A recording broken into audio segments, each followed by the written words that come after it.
doit pas faire pareil. Diomaye doit changer ça. moo tax ma naan leen dans la réforme am na loo xam ne man ànd naa ci peut-être c'est la manière et la méthode qui ne me correspondent pas. Donc foofu laay waxee. Parlons sax de déclaration à rappeler que ni le président de l'Assemblée nationale def na annonce à l'Assemblée ni dina def déclaration de sortie ces jours à venir. waaw mais kooku noonu c'est parce que loolu c'est la loi qui l'y oblige. waaw tamit OFNAC mi ngi sant ministre yi. non xam nga président Ousmane Sonko. Président de l'Assemblée nationale, il a 2 déclarations de patrimoine à faire. 2. Il doit d'abord faire une déclaration de patrimoine à la fin de son mandat ou de sa nomination de Premier ministre. Parce que loolu loi moo ko wax OFNAC. C'est-à-dire que il faut aussi distinguer les régimes de déclaration de patrimoine. Le président de la République, sa déclaration de patrimoine est régie par la Constitution. Lu des ñëpp nag c'est la loi sur l'OFNAC moo ko régir. Maintenant loi boobu moo ne nit bu duggee en fonction il a un délai de 3 mois pour faire sa déclaration de patrimoine. Loi boobu moo ne nit ki bu paree fonction am il a un délai de 2 mois pour faire sa déclaration de patrimoine. Donc Ousmane Sonko du moom moo ko bëgg ci coobare boppam loi moo ko obligé. Il faudrait pas mais non Penda c'est-à-dire soyons d'abord clairs. Lu Ousmane Sonko wax ni da koy def du coobare boppam loi moo ko obligé na leer ba pare maintenant bu ko deful lan moo ko ci nar a fekk loolu loi bi prévoir na ko. La loi sur l'OFNAC c'est pas ngeen yaakaar ni nu mu tuddati les menaces du président de l'OFNAC là ngeen yaakaar ni ñii defagul rek la ñi ko war a def ñëpp te defuñu ko la mooy ñii dugg ak ñii génn. ñii dugg dañoo war a def seen déclaration de patrimoine ñii génn dañoo war a def seen déclaration de patrimoine. Birame Souleye Diop nous doit une déclaration de patrimoine. Amadou Ba nous doit une déclaration de patrimoine. Marie-Rose Faye nous doit une déclaration de patrimoine et ainsi de suite ñu fi nekkoon ministre ak directeur généraux. te ngeen xam ne ñoom seen budget ëpp na 1 milliard. loi bi da leen ne obligatoirement booy dugg da ngay def déclaration de patrimoine booy génn da nga koy def. kon débat boobu noonu il faudrait pas penser que nit moo décider ci coobare boppam ni da koy def. non. Loi moo ko obligé. Maintenant nag foofu noonu tamit nag lu ñuy xaar ci moom c'est pas de le faire. bu fekkente ne moom lu muy wax rek dëgg la et pour revenir sur ce que Madiambal Diagne dit il ne s'agit pas de la faire il s'agit de la rendre publique. bu fekkente ne Ousmane Sonko moom moo ko bëgg maintenant s'il décide de rendre publique sa déclaration de patrimoine boobu coobarey boppam la te foofu lañ koy xaar ndaxte gis nañ ba tey ay nit. tëkku ko ne ko tu ne publieras jamais ton patrimoine et on voit que juste à présent gi defu ko. Parlant de l'OFNAC à rappeler que ni yow saisir woon nga leen ginnaaw bi nga publier ce livre sur laser aveu daté et signé. et envoyé. waaw foo ci toll. waaw man de bind naa OFNAC ndaxte ba ma leen bindee ñoom waa OFNAC xamal leen ni dama dénoncé li ma gis après avoir mené des enquêtes du point de vue journalistique et tout. waa OFNAC dañu ma tontu effectivement par courrier boo xam ne mu ngi nii c'est un courrier confidentiel mais je peux te le lire quand même il dit par courrier ci-dessus rappelé en référence vous avez bien voulu saisir l'OFNAC contre Laser sur l'affaire j'accuse réception de la dite dénonciation et vous faire noter que vous serez tenu informé de la suite qui y sera réservée.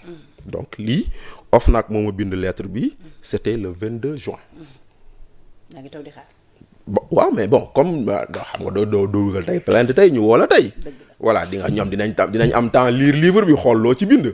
dinañ am temps xool mener seen ay enquête bu ñu laajee ñu war la auditionner ñu auditionner la l'essentiel moo di ni j'ai fait mon devoir citoyen. Le devoir citoyen moo di ni man damaa def bind enquête ci benn mbir boo xam ne. ba ma ci paree gis naa ni lii. waa OFNAC waruñu see noppi. ndaxte bu dëkk bi doon dox normalement ce dossier aurait dû faire l'objet d'une autosaisine de l'OFNAC. D'accord. Mais comme defuñu ko ma jóbbul leen ko ne leen am leen saytu leen lii. maintenant nag. Bachir parlant de ton livre daf ñuy permettre également ñu wax ci communiquer bi nga non plutôt retour bi nga xamante ni am nga ko ci saisine bi nga saisiroon li nga xamante ni bind bi nga bindoon bokk présidence de la République. waaw ci lu ñeel sa livre bi nga bind loolu nag am nga ci accusé de réception. waaw xam nga man comme je dis quand j'ai fini de faire mon devoir citoyen de mettre l'info à la place du public. dama xamal sénégalais yi lan moo nekk ci dossier bi lan laa fa gis. dama jàpp ni xëy na autorités yi war nañ ko xam. ma xëy bind ministre Abdourahmane Diouf ma bind ko lettre ne ko monsieur le ministre yow yaay ministre énergie lii laa gis ci enquête bi dama ne woon dinaa la ko eggee ma jox ko lettre ma xëy bind premier ministre Al Amin Lo wax ko la même chose monsieur le premier ministre bind naa livre boo xam ne lii moo ci nekk jàpp naa ni xamoo ko ma jox leen exemplaire bu ci nekk ku ci nekk ma bind président de la république donc ministre de l'énergie premier ministre président de la république malheureusement courrier bu ma waroon yóbbul ministre des finances dafa fekk si diggante bi ma tawat xam nga semaine passée waroon nañ def émission te defuñu ko moo tax courrier boobu demul woon moo tax courrier beneen bi tam bi nga xam ne waroon naa ko yóbbante Jean-Michel Sène demul woon mais xam naa bu soobee yàlla bu subaa dinaa leen ko eggal maintenant nag président de la république ba ma ko bindee daf ma tontu ba léegi mën naa lire le noton ay ca bismillah ngi ni objet remerciement chers compatriotes son excellence monsieur le président de la République a bien reçu votre ouvrage intitulé Aveu signé daté et envoyé.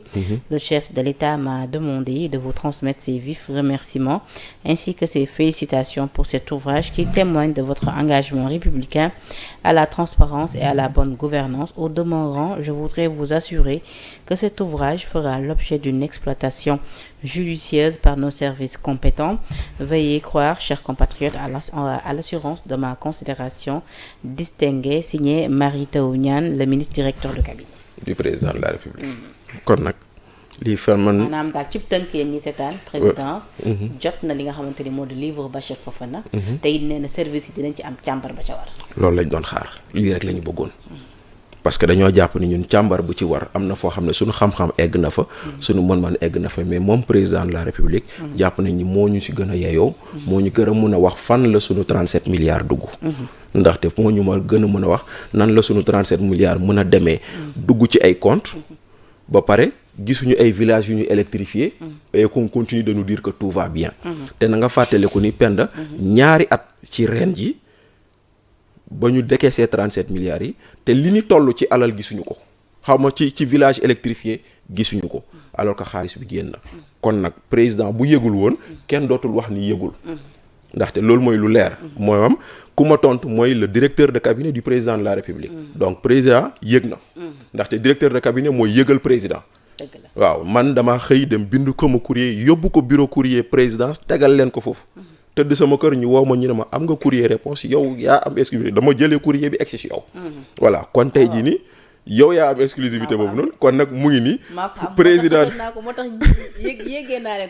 voilà kon nag tey jii nii président de la république tontu na ma xamal na ma ni sama livre bi jot na ko xamal na ma ni gis na ko que livre bi dina def une exploitation judicieuse de la part de ses services te nag OFNAC nag dafa bokk ci service président yi OFNAC dafa bokk ci service parce que man ba ma koy bind léegi dama ko xamal ni bind naa la lettre pour xamal lu xew mais dama lay yëgal ni bind naa OFNAC donc nag kon nag service OFNAC dafa bokk ci service président kon nag ñu ngi xaar. Parlant du président yëg nga